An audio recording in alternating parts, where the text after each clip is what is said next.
বাঁহৰ চুঙাত গাহৰি বনাম আজি। অলপ অম্বে মাৰচাং গুৰবান পাত দি মিক্স কৰি লৈছোঁ।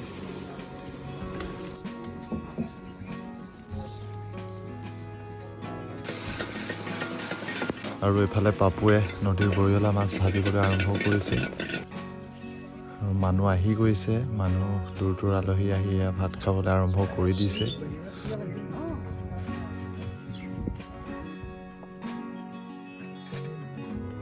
দিন থাকিলে নেকি ন? অলপ চোকা আছে এইটো।